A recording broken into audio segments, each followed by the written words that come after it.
Hello everybody, this is Ilapod and the fifth part of my journey in this visual novel called The House in Fata Morgana uh, that I used to try to improve my reading skills in English and try to improve my confidence speaking in English on the streams on Twitch. Uh, we continue to follow the story of two siblings that create some scandalous, something like this, situation in the theater, and after that, little sister of Mel went to home, and probably nothing good can happen to her because she definitely upset on many levels after this situation in the theater. Let's figure it out what can be next.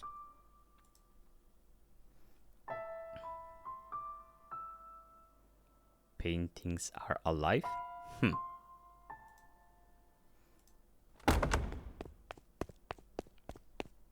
Huh.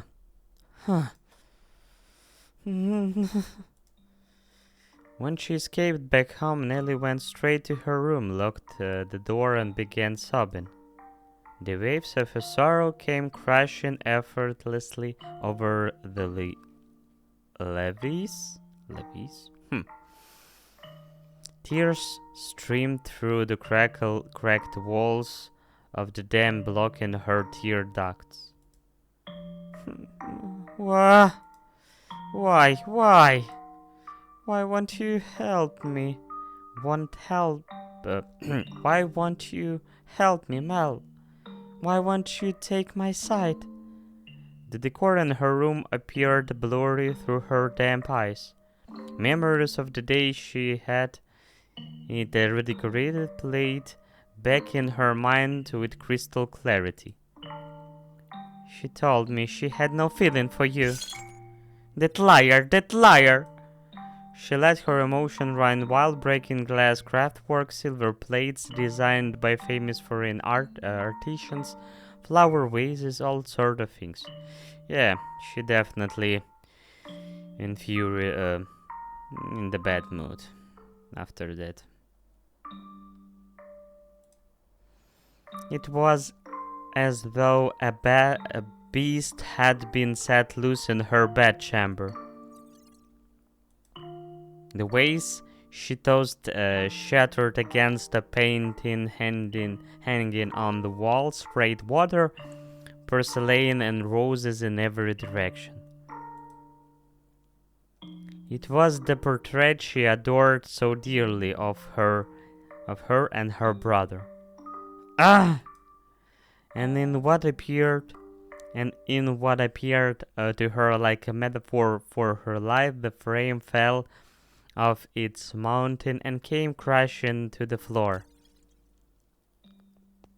Nellie darted over and scooped it up.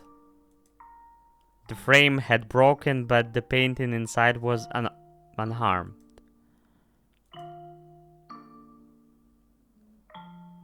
The two smiling children were still the very image of happiness,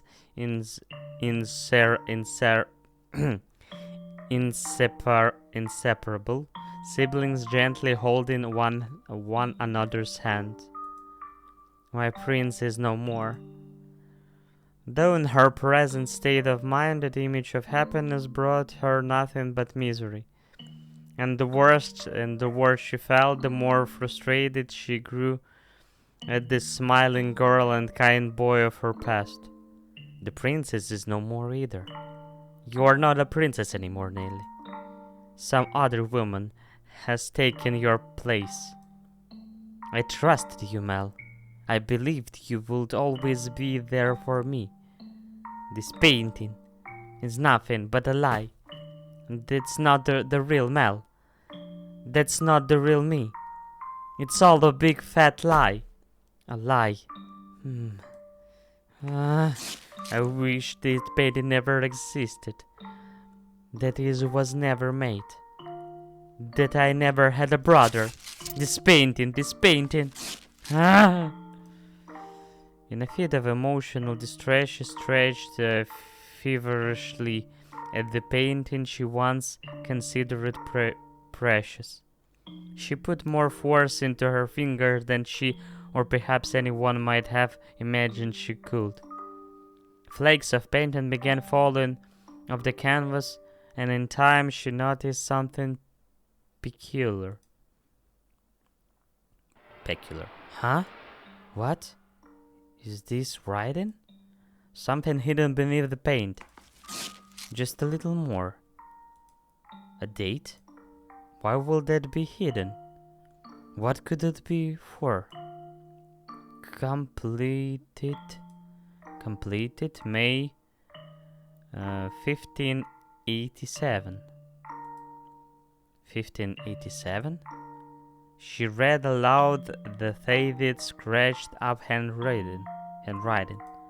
After staring blankly at the text for some time, the color in her face began to drain. What is this? How could this have been painted 16 years ago?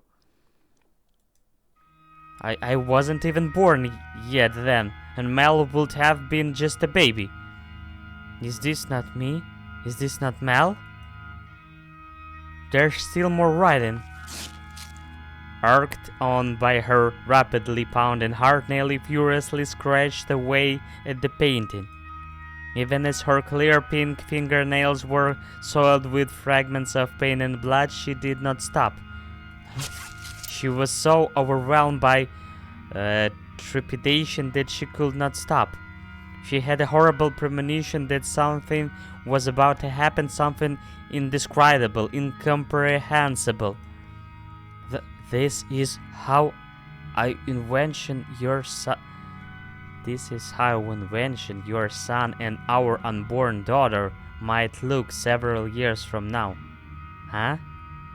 This is how I envision your son and our unborn daughter might look several years from now. What? Your son and our unborn daughter? So this was a painting of the future? Then it really is of me and Mal? No, use your head, stupid. I'm only 14. 16 years ago I would not have ever been inside Mother. But then, who is this? Who is that holding Mal's hand? Who is that with my brother? More there has to be. Oh. Found it. There's more written. I have to know what this is. Calm down, Nelly. It's nothing to get worked up over. I'm sure it's nothing. Calm down and read. There's nothing to worry about. If our unborn child, this is what the reading on the painting said. If our unborn child does not have your hair color, then you will probably not be able to take her in as your own. I will be punished and my life made miserable. And so I pray that this child might have flaxen hair.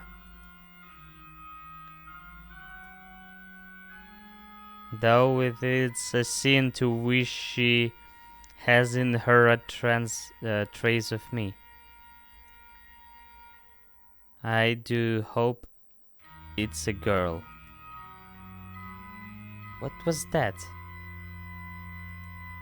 What I am reading? I don't get it. Me too. Someone tell me, what does this mean? A painting from 16 years ago. Hair color sin. I do hope it's a girl.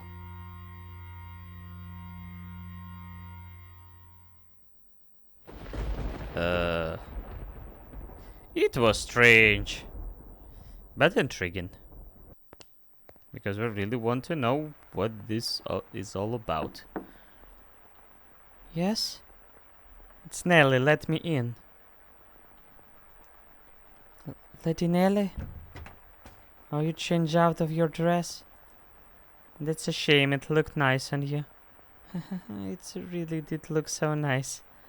Almost like you were a princess. Lady Nelly? Say, I've got a question for you, do you mind? By all means.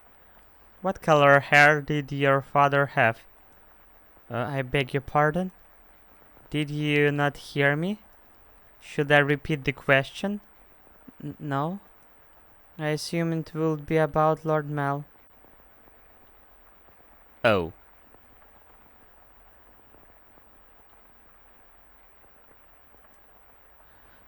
Probably I... Oh. Oh.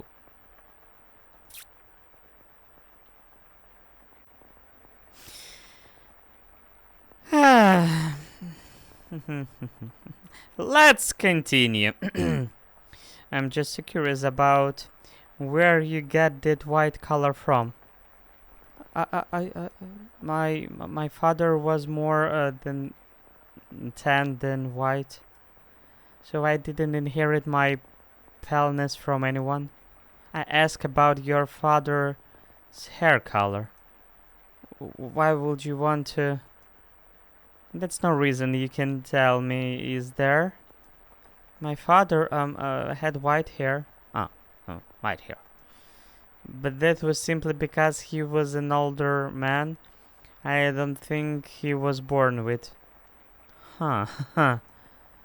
Lady Nelly?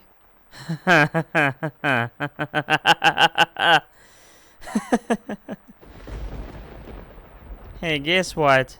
I figured it out. I figured it all out. It was so simple. There's only one difference between you and me. The thing that Mel fell for it. Why do you have those? No, stay back.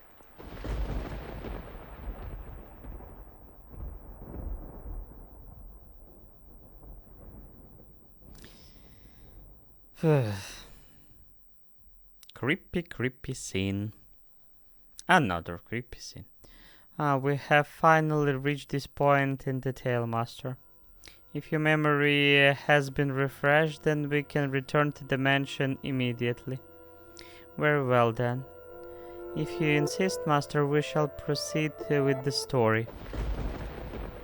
It was a stormy night, much like the one the white-haired girl had first arrived on. It was quiet as a crypt in the mansion, not a single light visible in the halls. The house sat in wait for the sun to peek out over the horizon. The darkness is, generally speaking, something that rushes by like a gust of wind as we sleep. The flaxen-haired young man too lay in bed. Pale blue moonlight sporadically streaming through the gaps in his drawn velvet curtains, and he attempted to submit to slumber. He was having difficulty drifting off, but as time trickled onward, he drew closer and closer to the arms of Morpheus.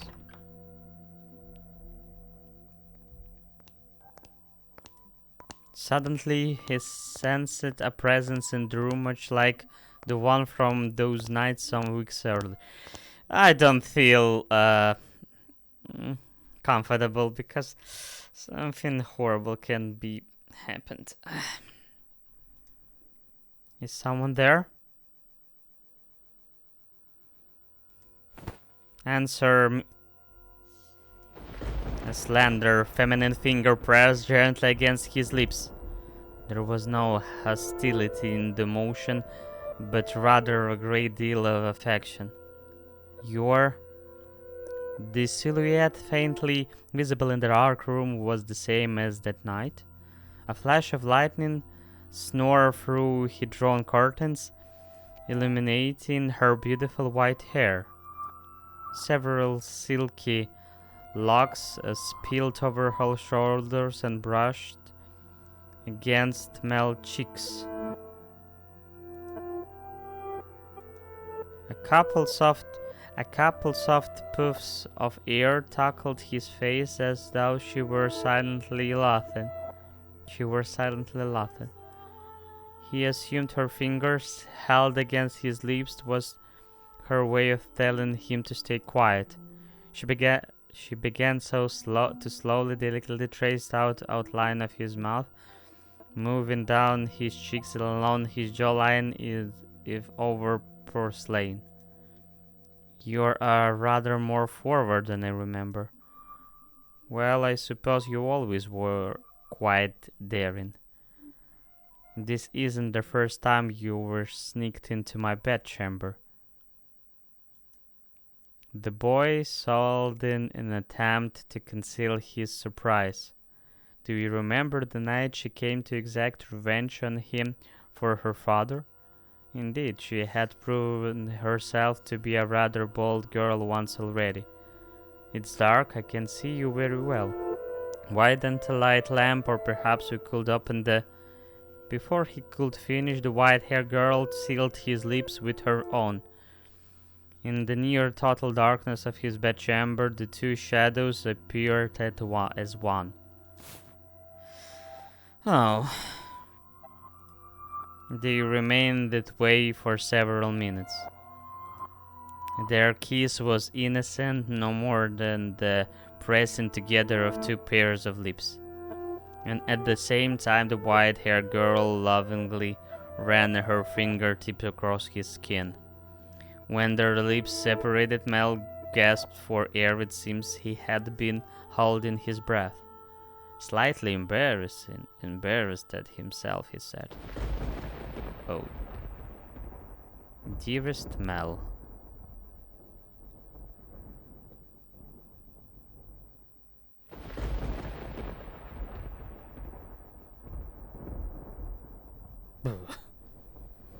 Why does she look like Shiorin from Hololive? Nothing. He could not speak.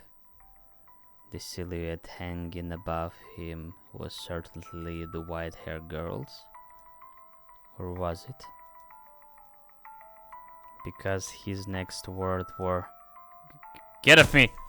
He reflexively shoved the girl straightening him aside. She rolled over the bed, landing on the cold floor, but slowly, gradually, she crawled her way back toward him. That wasn't very nice. Veiled in darkness, she slowly lifted her head. And then there was another flash of lightning. The heavy fabric of the curtains rusted. Curtains.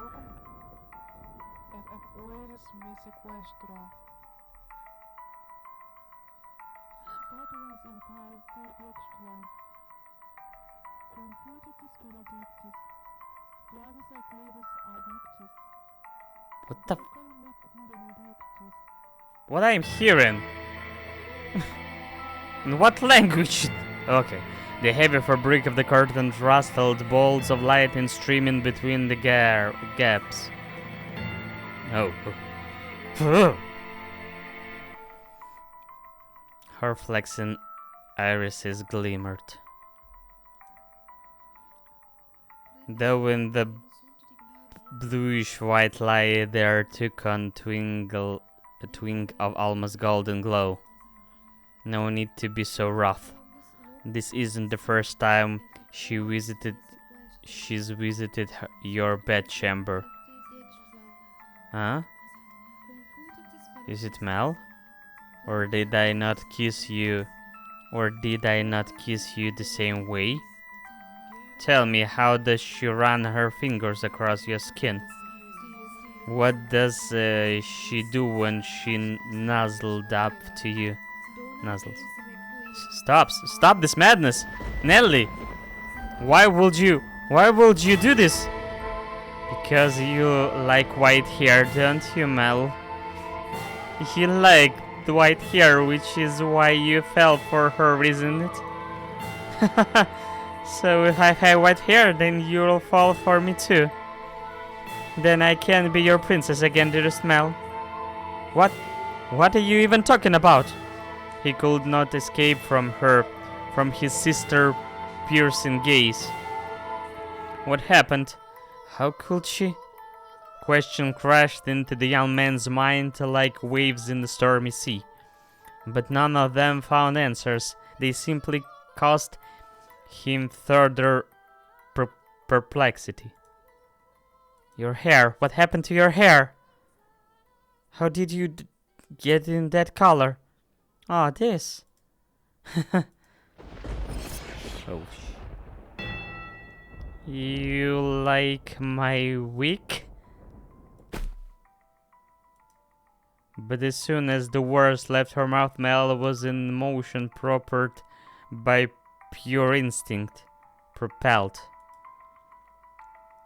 He clenched Nellie's shoulders tight enough to dig his fingers into her flesh. You're hurting me, Mel. What did you do to her? Tell me, what did you do? I made her leave. It was a perfectly reasonable decision. She was obviously nobility, and thus hardly fit to be a part of this household. But there's no need to worry, Mel. I'm here to take your place. You sound like a bad woman. It doesn't matter if she was a noble blood or not. She promised she would stay by my side. So why? How could you did it to her? I promised you that long before she ever did. I promised you that long before she ever did. And I love you far more than she did, Mal. Have you lost your mind? You're not making any sense. Where is she now? What is she doing? It's always her with you. What more could you want from me? Tell me, what does she have that I don't? What do I have to do to get you to focus on me and only me? We are siblings. Don't you understand what you're doing? Oh, I understand it quite well, far better than you do, dearest Mel. I didn't know that the former queen was executed for it. But if we don't get caught, there's no problem. Nelly, are you saying you always felt this way about me? Oh my, you didn't notice, dearest Mel. You truly are a dense one. I guess romance just isn't your strong suit. But you're noticed now, haven't you? You know exactly how I feel about you, right? Quit it, enough. Don't say anything else. Stop having this insane feeling for me. It's disgusting. What are you laughing about? Poor Mel. Content in your complete ignorance. All right, I'll tell you everything. Mel, you can only love blood-related women. Oh, yeah. It's not just incest. It's double incest. Ladies and gentlemen.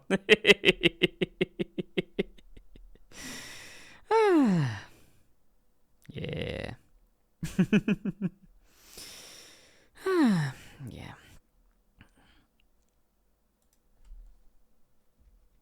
Huh? His cackling sister appeared to him like some kind of inhuman life form. Her actions and incomprehensible Her action and incomprehensible exclamation slowly drained him of his strength. What kind of deranged nonsense is that? I love her. She's your sister, Mel. Haha, very funny. How far out of your mind have you gone, Nelly? Poor Mel. Do you honestly know nothing? Say that her father was a painter.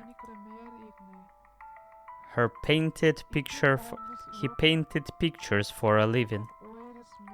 What of it? For a time, her father painted for our family. You've seen the picture before, dearest Mel. The one hanging in my room of the two of us. That was painted by her father. He did a good job, didn't he? I kept asking and asking until you finally agreed to hold my hand. And how did you feel about it? You were rather embarrassed, weren't you? Do you remember the day, dearest Mel? You couldn't possibly remember it. But there's a chance you might remember this. Before we moved to this mansion, we had a painter with white hair. I don't remember any such thing. He was long ago. A painter in service of the Rhodes family. But that painter did something very, very bad, and because of that he couldn't remain a part of our household. Do you know what he did, Mel? He lay with mother. My father was chased from your house. If the child has been born with flaxen hair, then the painter would not have been throughout. The baby would have been accepted as part of the family, but that wasn't how it turned out. The child had white hair. She didn't look at all like she carried the Rhodes family blood. But see, mother had me. Then I'm here is all the proof you need. The girl born 16 years ago didn't have flaxen hair. Up until his last breath, he was only ever concerned about me. He held me in his arms and ran his hands through my hair, an apologetic look on his face. You are talking total nonsense. What proof do you have? If you want to see it, I gladly show you. The artist left a message in the painting in my room. Tell me, am I truly wrong? Why did that girl tell you? You're lying. What part of it is a lie, Mel? Everything I'm telling you is the truth. Why don't you go ask mother? I'm sure she would throw quite the fit. Mother wouldn't. The mistress did not send me away when she saw me. Quite the opposite. She took me as a servant. It never made sense to me. Why would she hire a maid she knew nothing about? Someone who just showed up at the door one day. And when I asked mother to make her my maid, she stubbornly refused. From a good house, don't make me laugh. If she were really nobility, she would have given us her name. But mother was so desperate to cover up her mistake. That doesn't make any sense. I don't believe a word you are saying. It couldn't possibly be true. Wouldn't it be nice if you could bury your head in the sand? But Mel, feigning ignorance is a sin. No, I refuse to believe it. No chance in hell. You just don't understand anything. How I feel, how much I've suffered. Do you have any idea of how long I've loved you? Knowing that you will never accept my affection? But then, fancy that. You fell in love with your half sister. Then I should qualify for your love too. Shouldn't I, Mel?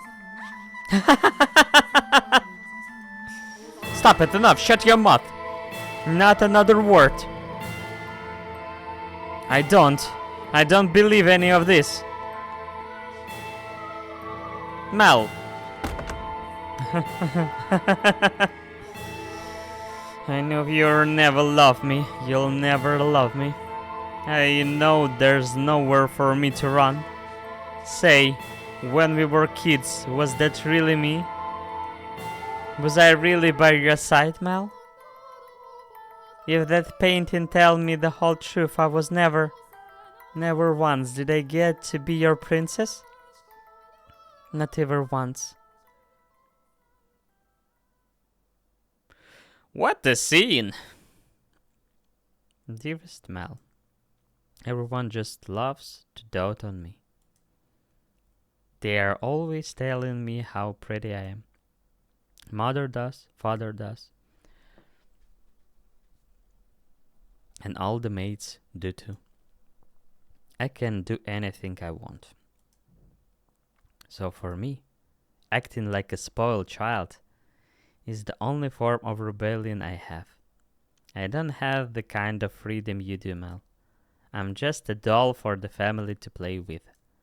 When I have visitors, it's only either for show. So it's not my fault that I don't have friends. Dearest Mel, you're the only one who's ever cared about me more than anything in the world. Dearest Mel, I always knew how I would react if you fell in love. I would cry my eyes out. I would envy her to death. I would get angry as a bull. But eventually, I would have given up. I knew I could never have it my way after all. My feelings will never bear fruit. So why? Did she have to be your sister? Tell me why.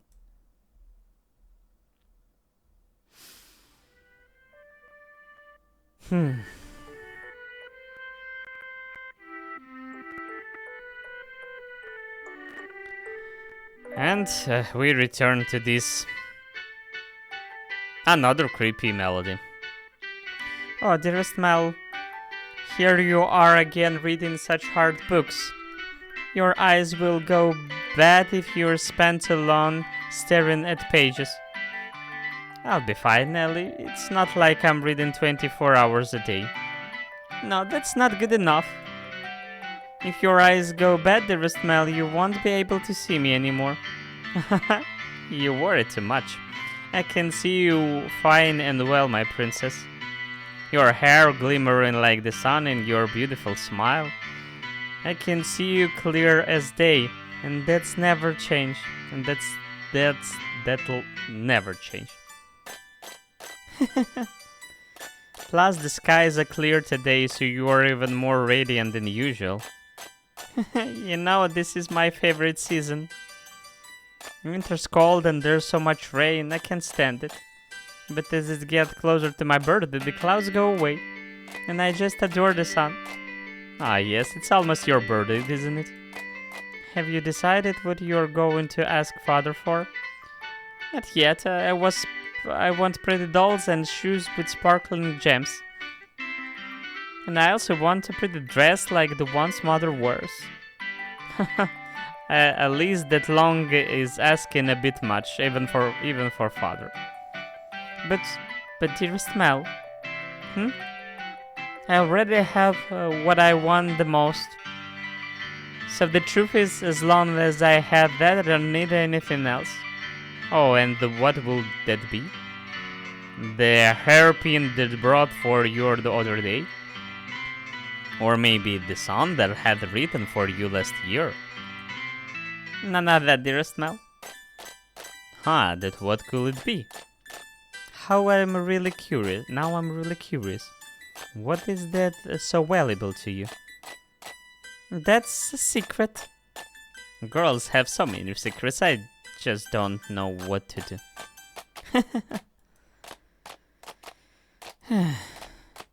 Say, dearest Mel, would you run your fingers through my hair? Just for a little bit. Oh. What's gotten into you, Nelly? What you're so hungry for attention all of a sudden? Please, dearest Mel. Again. Oh, Nelly, what I am going to do with you? Come over here.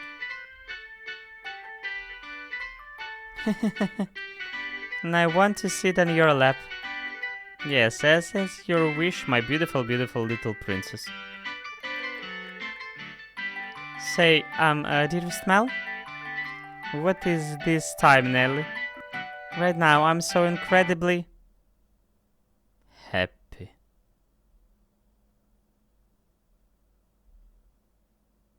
Bah, cheating. And out of curiosity, who was it that you really cared so much about?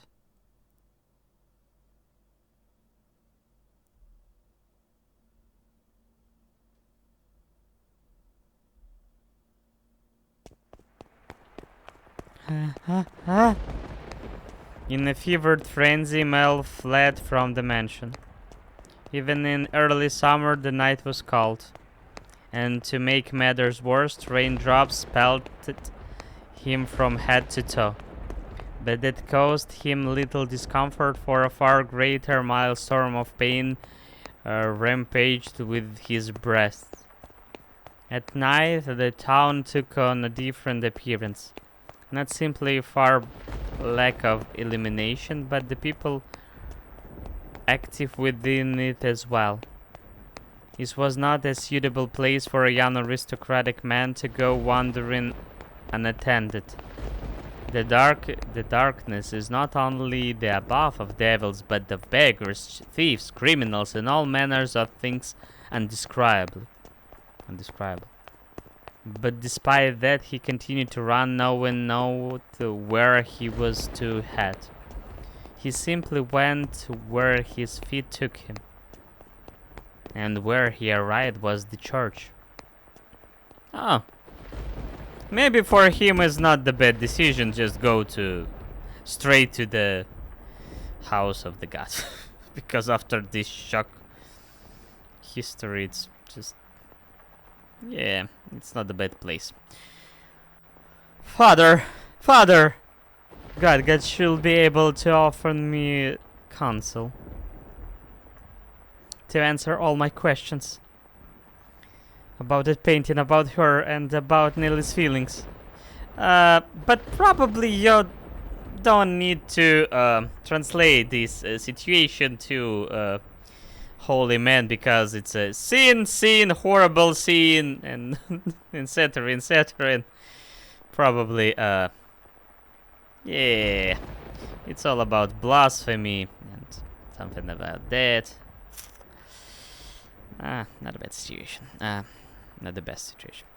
Not her lies, but the truth. Please open the door. And why the Holy Father can answer your question? But yeah, probably for him he has some connection to this man. Open the door. But as you might expect, the door was locked, and the priest showed no sign of responding to his calls. The sound of the pouring rain drowned out everything else. His head drooped feebly. He looked like a helpless little calf that had wandered alone onto a dark, precarious mountain path with no end in sight. Why won't anyone tell me the truth? And all I want is for someone to tell me it's not true. It's not true. Have I sinned? No, I didn't know anything. I didn't know. No, it's true, so I haven't done anything wrong. I am not at fault. Am I? Nevertheless, his sister claims and her laughs continue to echo within his head. If he truly believed it to be false, he would have gone to look at the painting. That he could not was an indication that uncertainty had a stronger grip on him. Fragmented images of a white-haired painter fluttered through the back of his mind, but he desperately shoved them aside. What good in this church was good in theology, was good is God. Aye. What? Something moved near the boy. It stood immediately behind him and gasped his light dressing gown. He had been so confused in his own world that he had not noticed the persons present until they were close enough to touch him. What? Who are you? Standing there was a beggar dressed in tattered rags. He's still begging at the church? The hooded beggar tentatively extended his hand toward Mel, pleading for relief with sad, slender fingers. Were he a generous young man, Mel would have given the beggar something. Were he generous, of course. Lord, get your filthy hands off me! I don't have damn things to give you right now.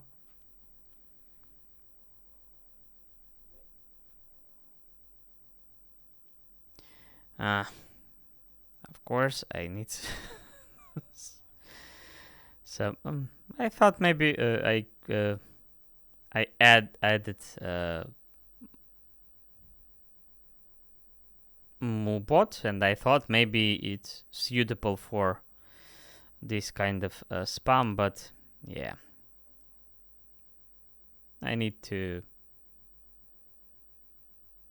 add something else. But later, it's not that bad. It's not that repetitive. It's the first time, even. Okay, I don't have a damn thing to give you right now. Don't you dare touch me. Suddenly, the beggar's head turned upward. My eyes caged the beggar's. Her hood fell back, revealed a hairless head. What? And the pair of red eyes gazing bitterly through with a familiar distinctive glimmer at Mel. Red eyes? She immediately covered her face and turned to run. It can't be.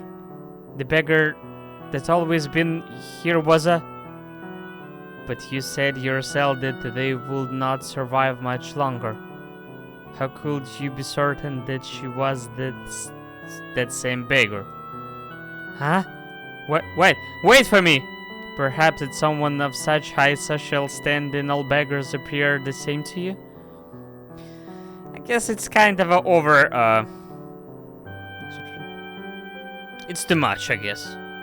Because she was the beggar all the time before she was the maiden, and right now she I don't know, it's too complicated. Maybe even overcomplicated. Or perhaps you wanted to believe your major generosity made the difference, that you did something of value. I will not say it's wrong to think so. Wait for me! I chase after the fleeing girl. Thought I should for her to stop. She continues to run. The rain is so heavy, I'm afraid I might lose her. I'm terrified. But I didn't do anything wrong, did I? I'm begging you, please stop. I just want to talk. She comes to a stop at the corner. Please do not go around this corner. It's you, isn't it? I'm sorry. Why are you apologizing? What I said back there was terrible, and for that I am truly sorry. I didn't realize it was you. Please come back to me. If you are concerned about social status, I'll figure something out. And Nellie's getting married soon enough. Oh yes, Nellie. Nellie did some horrible things to you. She's lost her mind. She was talking nonsense. But don't worry, she'll be out of the picture soon enough. I'll make sure you are safe. Say something, please. Are you angry? You're angry, aren't you? I'm not angry at you. I'm not... Did you know everything? Did you come to our house aware of everything? What?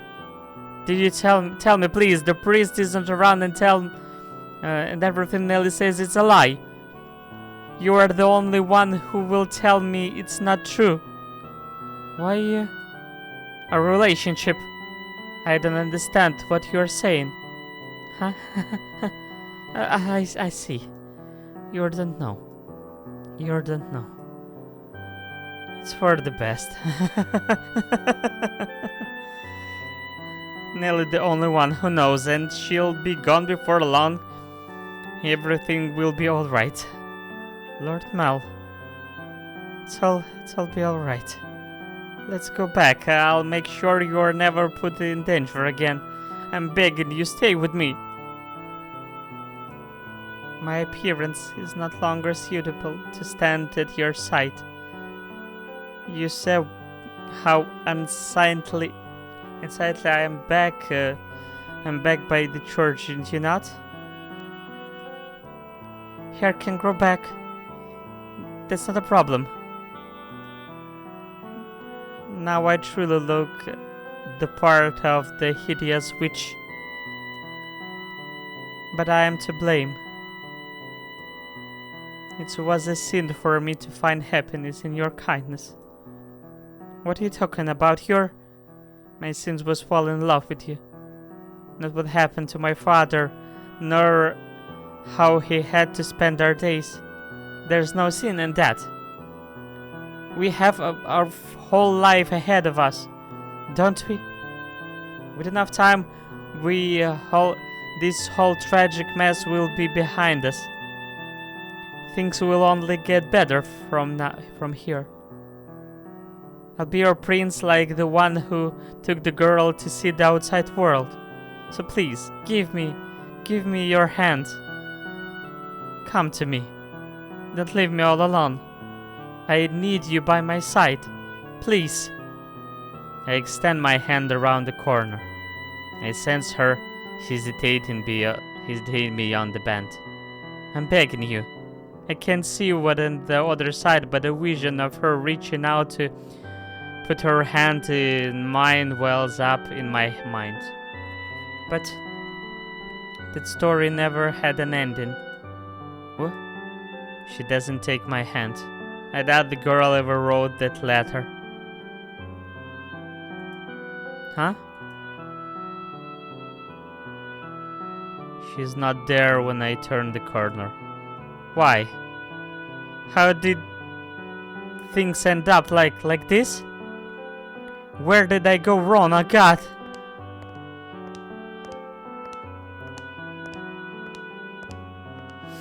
Yeah, for Mel, it was a horrible night. And he just fallen in love with this girl, and everything come to the sad end. Yeah, but even if you just try to understand the basics of this story, you understand it's not a story with the happy ending, definitely. Visual novels, most of the time is not about it, but what I'm talking about, I completed only 3 of them, so it's not the definition of visual novel. But this story suits so sad setting, so you can predict it's not about happiness and rainbows, I guess. Your error was likely your kindness. Thoughtlessly, haphazardly, haphazardly spreading your generosity. This maid's vocabulary drive me crazy because it's She even maid? Maybe she's a professor of English language. But that generosity came from your own desire to avoid pain, for your own happiness. What should I have done? I can't take this. Everyone was happy. Nellie used to laugh and smile. She once meant the world to me. How did things end up like this? It's not my fault, I didn't do anything wrong. If you pretend like nothing happened, then perhaps that can go on smiling in your head. But regardless, you must follow the path you treat. It's your path alone. The path you choose when, in that moment, you decided to run. Make the wrong choice in those moments, and you shall find yourself on the road to ruin. You would have been better off not knowing, better off in the dark. I just wanted those tranquil days to last. They were supposed to last forever. At some point, your childhood must come to an end, and that ending may not be the one you anticipated. I can't stand this world. You yearned for a world that would treat you with kindness. What should I do? What should I have done? Someone please help me. You should return now. If you spend too long out here, you're liable to catch a cold. Probably it's too late. He spent too much time outside in the cold weather under the rain. So he probably had pneumonia. Will have pneumonia, probably. And you can talk to him in the building. It's a huge building. So it's kind of late to focus on his health. Now let us return to our own time. This is for us. Huh?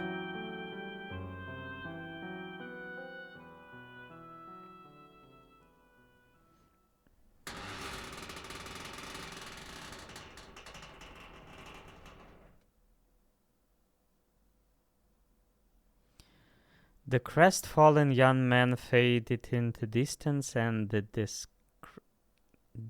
decrepit double doors cracked shut.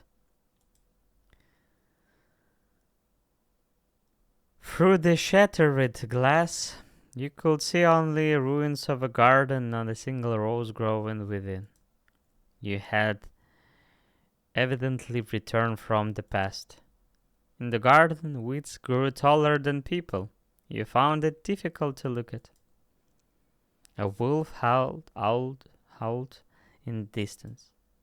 The children, the sea of roses, and the white-haired girl was nothing to be found. You and the maid who called you master were the only people present in the mansion. What happened to them next? Master, you will know better than I. You cannot remember? It seemed this quite serious then. Were it not, my loyalty lies with you, master. The mansion has witnessed more yet. Let us make our way to the second door. Your hand in hers, the maid guided you back through the kitchen and into the tea room. Her palms were still cold. You felt it though you were clenching ice. Master, do you wish to know the truth no matter what may be hidden within? Or if it's something you would be happier not knowing, would you rather remain in the dark? It's a hard question, because sometimes painful truth is better than a sweet lie, but most of the time people prefer sweet lies.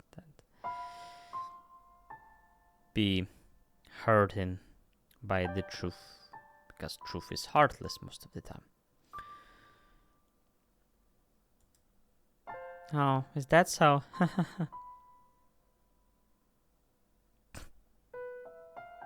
It's funny that it's look like I told to the mate. He had a response.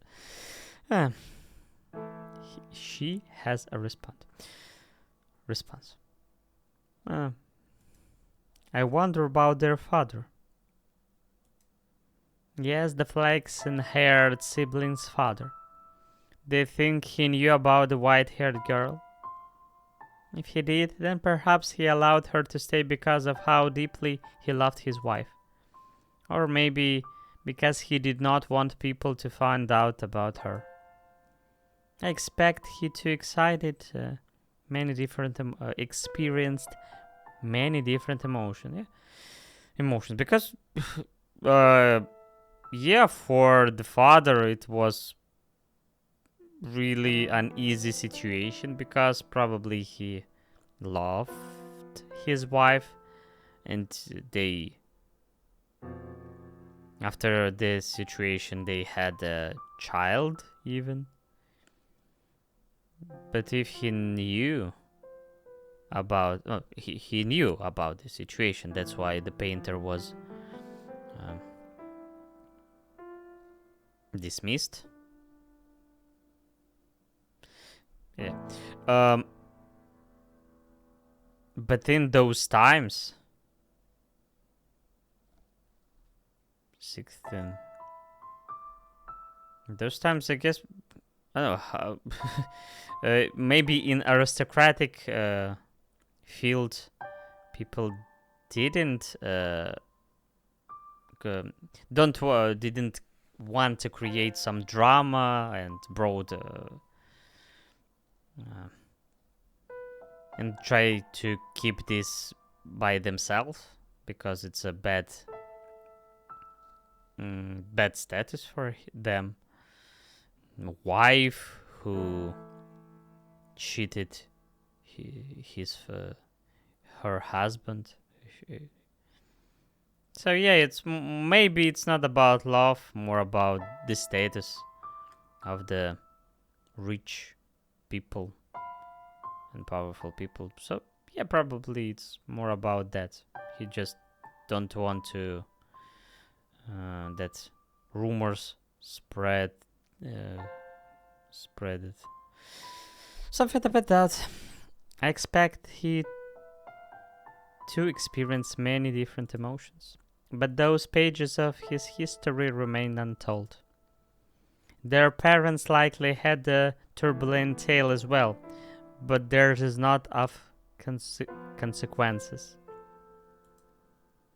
To whom? I could not tell you. You and the maid crossed through the entrance hall, continuing your trek. At some point, the fire in the fireplace had faded to embers, emphasizing the lack of light within the mansion. The maid took a candlestick and lit in the cinders. The small flame illuminated her pale face. On a whim, you asked the maid about herself. About me? I am a maid devoted to your service, master, as I have said. Oh, what was that? You are interested in my name? You flatter me. I truly do appreciate the question, but you are more than welcome to simply call me the maid. Also, it would make me much happier to hear you say my name after you have recalled who you are, master. A subtle smile rose to the maid's face, after which she began to lead you down a first-floor corridor. Still holding the maid's hand, you passed in front of a full-length mirror. In the reflection, the warm light of a candle which disappeared out of her range shortly thereafter. Oh my, is something the matter? Did he come across something peculiar? The maid had not appeared in the mirror. Oh. We traveled past recently, so that she not appeared in the mirror is not a shocking situation. Definitely. Though she was not the only one without a reflection. You reach the end of the corridor, and he too. Yeah, it's a house of the vampires, or time travelers, or ghosts, or something. You reach the end of the corridor. There appeared to be a doorway, but the door itself was long since gone, leaving only a hole in the wall to frame the stairs behind it. Without hesitation, the men descended into the darkness. You have more interest in this mansion, master, than in mermaid, do you not? Mermaid. Thought it pains me to say as much in your presence, master. This house is cursed. Yes, it's a curse that runs deep. As you just bore witness to, the majority of those who dwell within those walls fall into misfortune.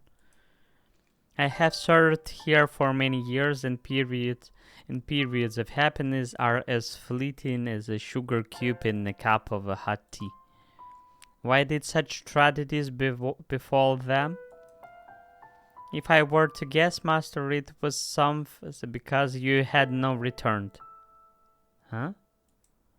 But when you remember your true self, the mansion's curse should be broken. The next door is before us. It appeared to be the entrance to a cellar. The disconsolate wooden door was visibly rotten in several places, and it seems it might crumble at a single touch. You could hear the sound of something devouring meat beyond the door. Maybe there was a beast living within. Before you had a chance to say you thought it was dangerous, the maid opened the door with a chilling smile on her face. Your first impression was that it smelled of blood.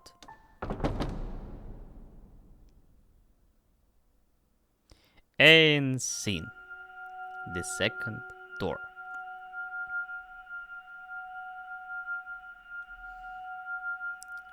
(1707). 18th century.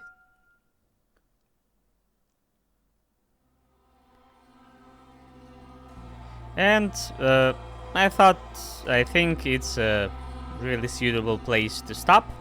We completed the first part of the story. And it's still, intrigued.